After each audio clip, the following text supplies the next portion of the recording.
जय हिंद दोस्तों, exam study में आपका स्वागत है। ये करंट अफेयर का दूसरा वीडियो है। करंट अफेयर का वीडियो लगातार आते रहेंगे और थोड़ा सा विलम्ब होता है करंट बनाने में, क्योंकि सब कुछ मुझे ही करना पड़ता है और बहुत इंपॉर्टेंट क्वेश्चन छाट के लाना पड़ता है। देने के लिए तो तुरंत दे सकता हूँ वीडियो, लेकिन इम्पोर्टेंट क्वेश्चन छाटना ज़्यादा ज़रूरी है। ऐसे करंट पढ़ लेंगे बहुत सारा, लेकिन कुछ फ़ायदा नहीं होगा, तो मेरा भी वीडियो बनाना सफल नहीं होगा। इसलिए बहुत ज़रूर क्वेश्चन लाता हूँ। तो चलते हैं अब क्वेश्चन की ओर।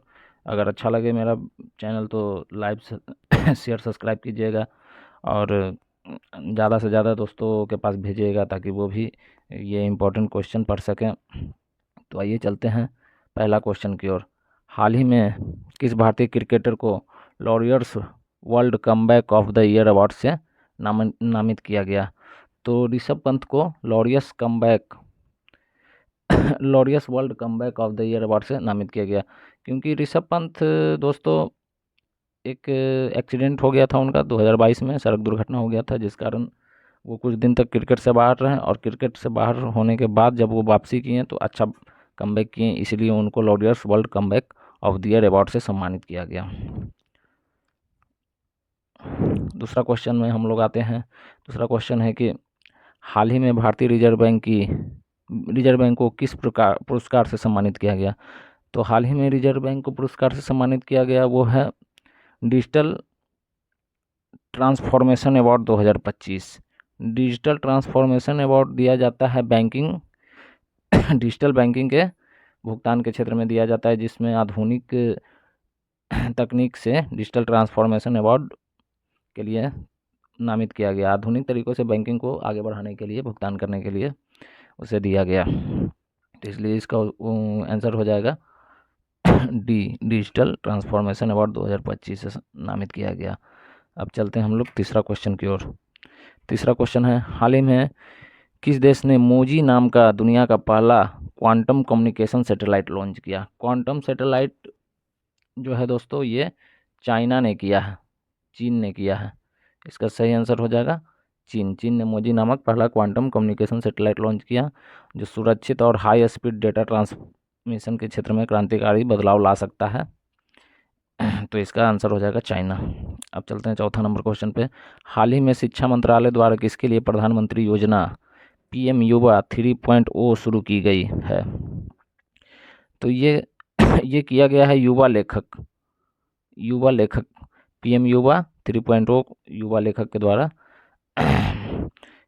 युवा लेखक योजना शुरू की गई है। युवा लेखक का उद्देश्य है कि युवा लेखकों को प्रशिक्षित करना है, क्योंकि उन्हें राष्ट्रीय और अंतर्राष्ट्रीय स्तर पर प्रतिस्पर्धा करने के लिए सक्षम बनाना है, यानी कि राष्ट्रीय और अंतर्राष्ट्रीय में वो भाग लें, उसके लिए प्रशिक्षित करना इसका उद्देश्य है। नेक्स्ट क्वेश्चन पे हम लोग आते हैं। पांचवा क्वेश्चन है कि विश्व उपभोक्ता अधिकार दिवस 2025 का विषय क्या है? विश्व उपभोक्ता अधिकार दिवस 2025 का विषय है अस्थायी जीवन शैली के लिए एक उचित परिवर्तन। अस्थायी जीवन शैली के लिए एक उचित परिवर्तन है इसका मुख्य उद्देश्य। उपभोक्ताओं को पर्यावरण के अनुकूल और टिकाऊ उत्पादकों को अपनाने के लिए प्रेरित करना है, इसका मुख्य उद्देश्य है। अब चलते हैं पाँचवा नंबर क्वेश्चन पे। पाँचवा number question six number question पे। छठा नंबर क्वेश्चन है, हाल ही में किस राज्य ने अपना पहला जंगल सफारी ट्रेन प्रोजेक्ट लॉन्च किया? तो मध्य प्रदेश के सरकार ने वन्य जीव संरक्षण को बढ़ावा देने के लिए राज्य का पहला जंगल सफारी ट्रेन प्रोजेक्ट लॉन्च किया, तो इसका सही आंसर हो जाएगा एमपी। यह पर्यटकों को जंगल के भीतर घुमाने के लिए जंगल सफारी नामक योजना लॉन्च किया है। जो ऐसा ही योजना जो है जो राजगीर में चल रहा है, वही वैसा ही योजना जंगल सफारी लॉन्च किया गया है एमपी में। चलिए अब नेक्स्ट क्वेश्चन पे आते हैं। भारत में मार्च 2025 में लॉन्च हुई पहली 6G प्रयोगशाला कहाँ स्थित है? तो भारत में पहले लॉन्च की गई प्रयोगशाला 6G का जो है वो बनाया है कौन? आईआईटी मद्रास ने। आईआईटी मद्रास इसका हो जाएगा सही आंसर। भारत की पहली 6G प्रयोगशाला को आईआईटी मद्रास ने स्थापित किया। यह 6G नेटवर्क टेक्नोलॉजी के लिए अनुसंधान और विकास में मदद करेगी। 8वां क्वेश्चन में चलते हैं। हाल ही में किस देश ने दुनिया की पहली हाइड्रोजन संचालित यात्री ट्रेन लॉन्च किया? हाइड्रोजन से संचालित होने वाली यात्री ट्रेन लॉन्च करने वाला कौन सा देश है? दुनिया में पहला देश है, ये इम्पोर्टेंट है। जो दुनिया में पहला होगा वो इम्पोर्टेंट होगा। तो ये भी आई क्वेश्चन हो गया आपका। तो इसका सही आंसर हो जाएगा जर्मनी। जर्मनी इसका सही आंसर हो जाएगा। जर्मनी दुनिया की पहली हाइड्रोजन संचालित यात्री ट्रेन लॉन्च की है, जो पूरी तरह से पर्यावरण के लिए अनुकूल है। कार्बन उत्सर्जन को शून्य शून्य कर देगा ये। तो चलते हैं अब नेक्स्ट क्वेश्चन पे। हमारा अगला क्वेश्चन है, हाल ही में भारत और किस देश के बीच संप्रीति सैन्य अभ्यास 2025 आयोजित किया गया? संप्रीति से याद रखिएगा दोस्तों, संप्रीति सैन्य अभ्यास। संप्रीति का मतलब तो होता है कि एक साथ चलने वाला। संप्रीत मतलब एक साथ चलने वाला, लेकिन इसका आंसर हो जाएगा बांग्लादेश। बांग्लादेश हालांकि उल्टा है, तो याद रखिएगा बांग्लादेश संप्रीति के साथ नहीं चलता है, फिर भी संप्रीति सैन्य अभ्यास बांग्लादेश के साथ ही भारत आयोजित करता है। यह एक द्विपक्षीय सैन्य अभ्यास है जो सैन्य सहयोग को बढ़ावा देने के लिए किया जाता है। 2025 में इसका आयोजन भारत में हो रहा है। तो 2025 में ये भी पूछ सकता है कि 2025 में कहाँ पे इसका आयोजन हो रहा है, तो हमारा इंडिया में हो रहा है। चलिए अब नेक्स्ट क्वेश्चन की ओर चलते हैं। नेक्स्ट क्वेश्चन है, हाल ही में किस देश की महिला क्रिकेट टीम ने पहली बार T20 विश्व कप जीता? तो T20 विश्व कप पहली बार किसने जीता है? तो ये हो जाएगा साउथ अफ्रीका। महिला का है ये, पुरुष का नहीं है। साउथ अफ्रीका हो जाएगा इसका आंसर।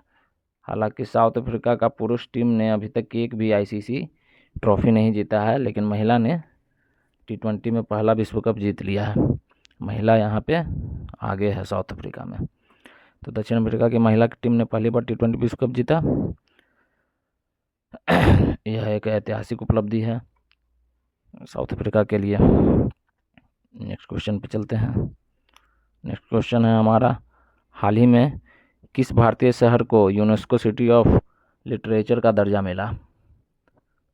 तो यूनेस्को सिटी ऑफ लिटरेचर का दर्जा किसे मिला है? तो वो हो जाएगा हमारा वेस्ट बंगाल का कोलकाता शहर। कोलकाता को वेस्ट बंगाल का राजधानी कोलकाता को यूनेस्को सिटी ऑफ लिटरेचर का दर्जा दिया गया, जिससे यह साहित्य और संस्कृति विरासत के लिए अंतर्राष्ट्रीय मान्यता प्राप्त कर चुका है। अब चलते हैं अगली क्वेश्चन की ओर। अगला क्वेश्चन है हमारा, हाल ही में किस देश ने ऑपरेशन रेड सी नामक सैन्य अभ्यास शुरू किया? तो इसका सही आंसर हो जाएगा सऊदी अरब ने।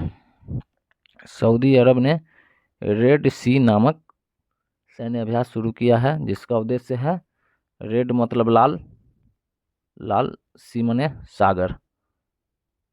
तो याद रखिएगा लाल सागर क्षेत्र में समुद्री सुरक्षा को बढ़ावा देने के लिए यह सैन्य अभ्यास आयोजन किया गया। चलते हैं नेक्स्ट क्वेश्चन पे।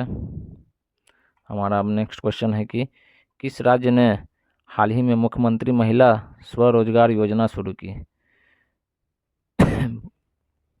भारत का किस राज्य ने मुख्यमंत्री महिला स्वरोजगार योजना शुरू की? तो ये हो जाएगा हमारा पड़ोसी, बिहार का पड़ोसी,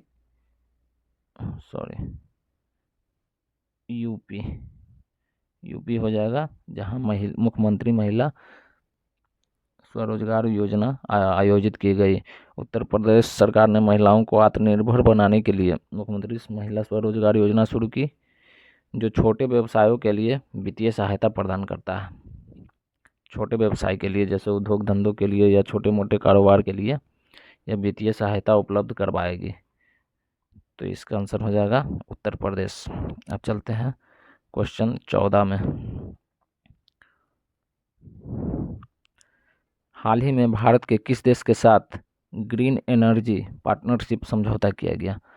तो ग्रीन एनर्जी पार्टनरशिप समझौता हमारे मोदी जी का फेवरेट देश है, जिससे बहुत अच्छा संबंध भारत का है, फ्रांस।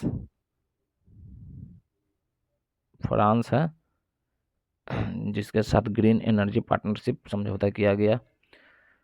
भारत और फ्रांस ने हरित ऊर्जा को बढ़ावा देने के लिए ग्रीन एनर्जी पार्टनरशिप समझौता किया है, जिससे कि नवीनकरणीय ऊर्जा परियोजनाओं को बढ़ावा मिलेगा। अब चलते हैं क्वेश्चन नंबर 15 की ओर।